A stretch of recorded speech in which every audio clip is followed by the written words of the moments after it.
We finally got to our last division where I try to predict every single team in every single division a couple of weeks before the season starts. And today we're doing the NFC North. And just to preface this, I am a Packers fan, so this is why I saved the NFC North for last. But I'm really excited for this. Make sure to leave a like and subscribe and leave your comments down below before we get into it. At number 1, I have the Packers. Although it may seem like I am biased, I truly do believe that this team was on the brink of something special last year if it weren't for these injuries. Now we have many players coming back from injuries like Tucker Kraft. Jordan Love was banged out throughout the year, Jaden Reed, and Devontae Wyatt, among other players. Yes, we lost players. Yes, we lost Jeff Hafley. But I also do believe in this team. We continuing to grow. We're continuing to grow chemistry. Love is the best quarterback in this division. He's more consistent, and he's just grown so much chemistry with the guys that are on his team. Yes, we lost Dobbs, and yes, we lost Wicks, but they were also in and out of the lineup as well. I really trust this group of guys, and I really just believe in the Packers this year, just as a non-fan. And when Parsons gets back, it's going to be ridiculous. He can either take this team from a good playoff team to a contender, depending on how he is coming back healthy, and I think he will be able to do that. I think he'll take us into that contender tier. The Packers have been consistently good for the past 3 years, but I think this is the year they take the step up to being a possible Super Bowl contender and one of the best teams in the NFC. Although I will say, I don't know if they will finish first in the division because they are going to miss Micah Parsons for the first couple of weeks, so it can affect their schedule. But also believe in the Matthew Golden breakout and the internal development alongside the health. So I think the Packers will be number 1. At number 2, I have the Bears. And look, the Bears-Packers rivalry is alive and is exciting. You can say it's a rivalry, you can say it's not, but I really like this dynamic that we have.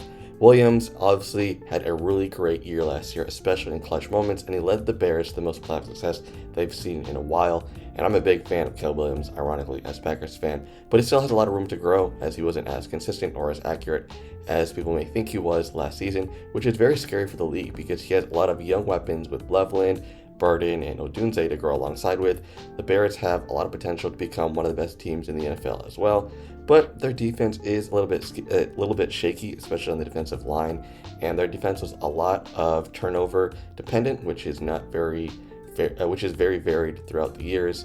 Ben Johnson in year 2 with this new offense with Caleb Williams, I'm excited for that, and I think they could explode to being one of the best offenses in the league, but their defense can be very volatile, to be honest.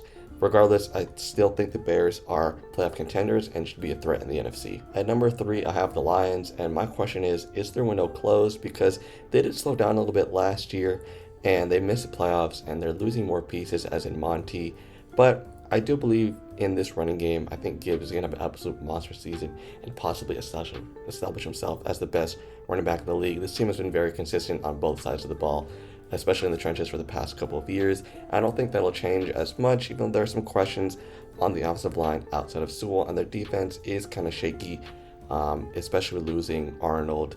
And however, this pass offense should be very lethal, again with Goff and all his weapons. You have Sam Laporta back healthy, Jameson Williams, and of course Amon-Ra St. Brown, who's been consistent over the past 4 years. This team will be great. I don't know if they'll make the playoffs, but I think they'll be really great in the NFC for sure. At number 4, I have the Vikings, and I think this team is the most volatile in the entire division and maybe in the NFC. Obviously, the defense is going to be the strength with Brian Flores, as they have provided the defense in the past couple of years, and it's just been really great, especially due to his scheme. Even though they lost some personnel, I still think they'll be great. The biggest question is obviously the quarterback position, which shouldn't be a debate right now. Kyler should be the starting quarterback, but he still has some questions to answer in terms of how well he is going to be able to play in Arizona. Jefferson will have a bounce back season as he finally has a great quarterback, or a solid quarterback throwing the ball outside of JJ McCarthy, and I think he can establish himself as the best receiver in the league once again. However, this Vikings team still has a lot of questions to me, especially just how this offense will work and if JJ McCarthy will play. If he does play, are they still trying to grow him? If Kyler Murray does play, how will he look? I do think he'll look good, but there's still questions. So I think putting them at last makes sense. There's still a lot of questions around this team, and they lost a little bit of personnel as well. For my MVP and Offensive Player of the Year of this division, I have Jahmyr Gibbs. I said it once again, and I think that Jahmyr Gibbs will go for a monster season, a possible 2,000 yards from scrimmage season, and I think he'll establish himself as one of the best running backs, if not the best running backs in the league. Without Monty, he has all the touches in the world. Isaiah Pacheco is not going to do anything.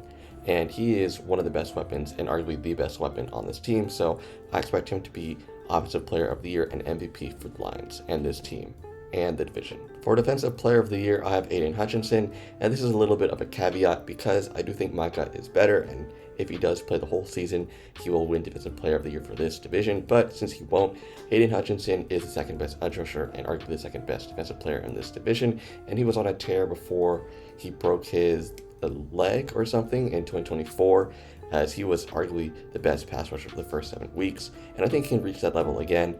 If Micah is healthy the entire season, which he will not, he will be Defensive Player of the Year, but for this pick, it's Aiden Hutchinson. For Offensive Rookie of the Year and Defensive Rookie of the Year, I don't really know how many rookies will have an opportunity to play and make an impact in this division because this division is looking to be winning now. So for Offensive Rookie of the Year, I put Jagger Burden, the new center for the Packers, and the Packers are known for developing their centers and their offensive line as well, so I picked him, just a long shot. And for Defensive Rookie of the Year, I picked Caleb Banks of the Vikings. I think Brian Flores can help and just get the most out of him as their big nose tackle in the middle. And those are my picks for Defensive and Offensive Rookie of the Year. For Breakout Player of the Year, I have Matthew Golden. Matthew Golden, when he was playing and was getting the opportunity, showed why he was picked in the first round, but he didn't have that much opportunity because he had many others in front of him, and they just weren't looking his way. Now that he is the third or second best option on this team, and the team is obviously looking to establish him as an integral part of the offense, I believe Matthew Golden will become a really great receiver in this Packers offense, so that's why he's the Breakout Player of the Year. Lastly, the X factor for this division is obviously Kyler Murray. If Kyler Murray is Kyler Murray of 2-3 years ago with Justin Jefferson with the best offense he's ever had and best weapons, the Vikings could win this division, and especially combined with their defense. If he is Kyler Murray of last year, where he was okay, or the past 2 years, and then this team could probably finish third or last in the division.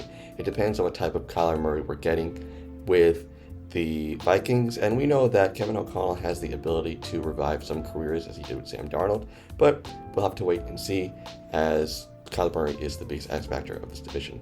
Overall, I really enjoyed making the series, and I really think that the NFC North could be the league's best division in terms of all 4 teams vying for that number 1 spot, and there's a realistic spot or a realistic pathway for each team to do that.